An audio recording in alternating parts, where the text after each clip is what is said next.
नगर राज्य के छोटे से गांव तुनपुर में राजू नाम का बदनसीब व्यक्ति रहता था। राजू के परिवार में कोई नहीं था।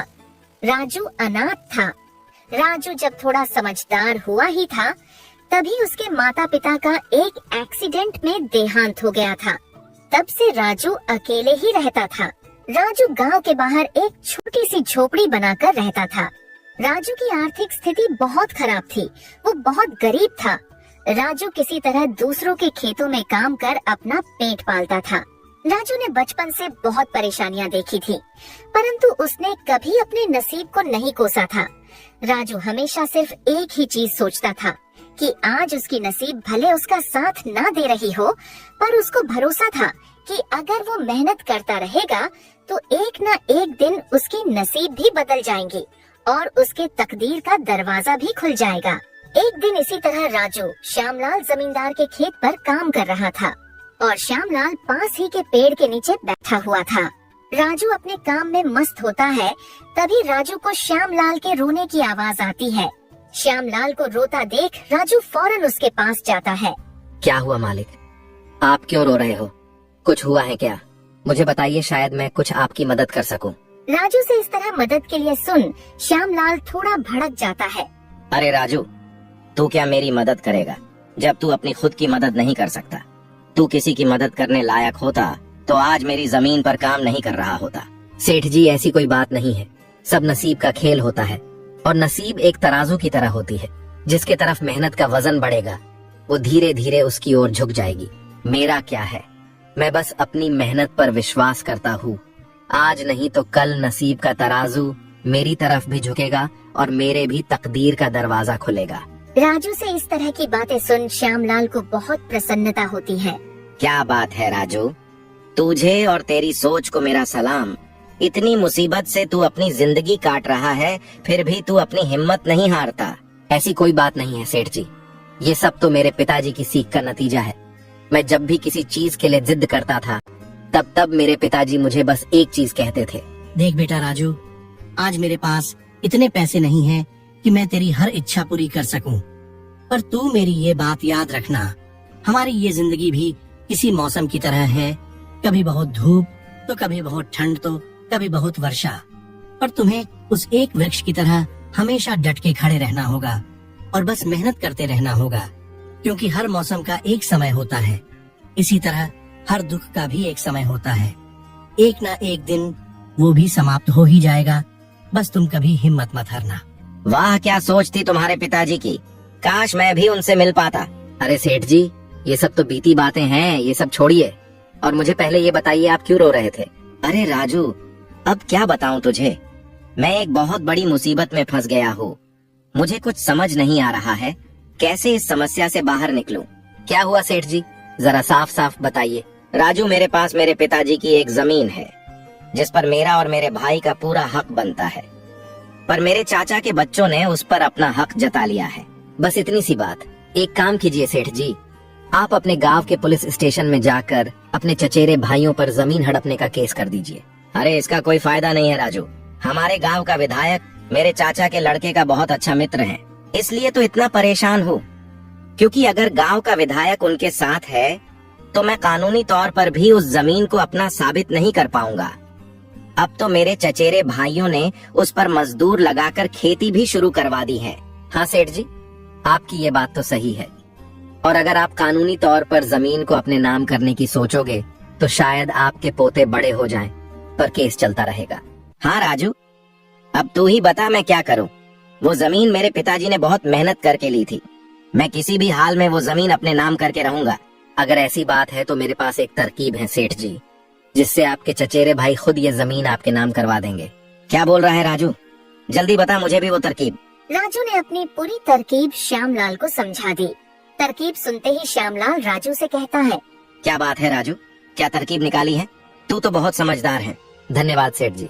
राजू, अगर तेरी ये तरकीब काम आई और मुझे मेरी जमीन वापस मिल गई तो मैं ये वादा करता हूँ, अभी जिस जमीन पर तू काम कर रहा है मैं ये तेरे नाम कर दूंगा। अरे इसकी कोई जरूरत नहीं है सेठ जी, आप तो मेरे अन्नदाता हो, आपके लिए इतना करना तो मेरा फर्ज है। ठीक है राजू, कल से ही अपने इस तरकीब पर काम करना शुरू कर देना। जी सेठ जी। कल से ही मैं अपने काम पर लग जाऊंगा। राजू फिर से अपने काम पर लग जाता है। अगली सुबह राजू श्यामलाल के चचेरे भाइयों के पास जाता है। नमस्कार सेठ जी, क्या मुझे आपके यहाँ कुछ काम मिल सकता है? कौन हो तुम और यहाँ पर काम करने वाले चाहिए, ये तुम्हें किसने बताया? अरे सेठ जी, हर दिन कहीं ना कहीं काम कर अपना पेट पालने वाला एक गरीब मजदूर हूँ। कभी किसी के यहाँ खेती कर लेता हूँ तो कभी किसी के यहाँ मजदूर बनकर जो काम मिल जाए कर लेता हूँ। ये सब तो ठीक है, पर हमारे यहाँ कोई काम नहीं है।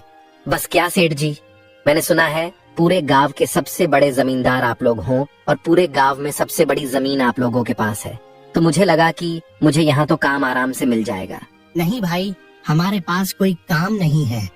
हमारे पास पहले से बहुत मजदूर हैं। इसका मतलब श्यामलाल सेठ सही कह रहे थे आप लोगों के बारे में। क्या कहा श्यामलाल ने हमारे बारे में? कुछ नहीं, बस ऐसे ही मेरे मुंह से निकल गया। चलो चलता हूँ, आप लोगों के पास तो कोई काम नहीं है तो मैं यहाँ रुक के क्या करूँ। किशन के मना करने के बाद राजू जाने लगता है। तभी रमेश किशन से उसे रोककर पता लगाने बोलता है कि श्यामलाल ने उनके बारे में राजू को क्या बोला है। अरे रुको भाई, इधर आओ जरा, एक काम है तुम्हारे लिए हमारे पास। किशन के बुलाने पर राजू फौरन उनके पास चला जाता है। अरे धन्यवाद सेठ जी, बोलिए क्या काम है? मैं कोई भी काम करने को तैयार हूँ, आखिर पापी पेट का सवाल है। काम तो हम बता देंगे, पहले तुम ये बताओ श्यामलाल हमारे बारे में क्या बोल रहा था तुम्हें? आपके यहाँ आने से पहले मैं श्यामलाल सेठ के यहाँ काम करता था, परंतु वो एक नंबर के कंजूस और बदतमीज आदमी है। इतनी मेहनत करने पर भी सही मजूरी नहीं देते थे।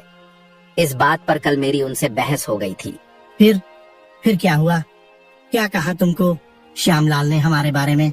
अरे हुआ ये कि जब मेरी श्यामलाल सेठ से बहस हो रही थी, तभी उन्होंने मुझे कहा कि उनसे ज्यादा मजूरी पूरे गांव में कोई नहीं देगा। तो मैंने भी ताव ताव में बोल दिया कि गांव के सबसे बड़े जमींदार किशन सेठ और रमेश सेठ से ज्यादा मजूरी कोई नहीं देता, तभी तो उनके यहाँ हमेशा काम करने वालों की भीड़ लगी रहती है। सही कहा था ना मैंने सेठ जी? अरे हाँ भाई हाँ, आखिर हम गांव के सबसे बड़े जमींदार हैं, तो हमारा फर्ज बनता है हर मजदूर को उसके काम के हिसाब से सही सही मजूरी मिले। वाह क्या बात कही है आपने सेठ जी। श्यामलाल सेठ तो मेरे हिसाब से आपके इतना शायद कभी सोच ही ना पाए। चलिए सेठ जी, मुझे भी मेरा काम बता दीजिए तो मैं भी काम पर लग जाऊं। किशन और रमेश दोनों भी राजू की चिकनी चुपड़ी बातों में आ जाते हैं और उसे अपने यहाँ खेतों में काम करने का काम दे देते हैं। किशन के कहते ही राजू उनके खेतों में काम करना शुरू भी कर देता है। इसी तरह कुछ दिनों तक राजू किशन और रमेश के खेतों पर काम करता है। राजू बाकी मजदूरों से ज्यादा काम करता था। वो समय से पहले आ जाता और काम पर लग जाता और सब लोगों के जाने के बाद ही जाता। राजू को इतनी मेहनत करते देख किशन और रमेश आपस में बात करते हैं। अरे रमेश भैया, ये राजू तो बहुत मेहनती है, ये अकेला ही 4 लोगों का काम कर देता है। अच्छा हुआ उस दिन इसे हमने रोक लिया।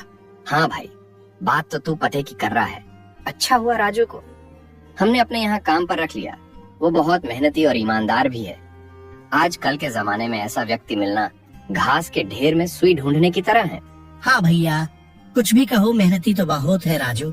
इसके इतना काम शायद ही कोई करता होगा हमारे यहाँ। राजू ने अपनी मेहनत से दोनों भाइयों का दिल जीत लिया था। इसी तरह कुछ दिन और बीत जाते हैं। रविवार की सुबह सुबह किशन और रमेश अपने खेत के दौरे पर जाते हैं। जब वो अपने खेत पर पहुंचते हैं तो देखते हैं कि राजू काम कर रहा होता है।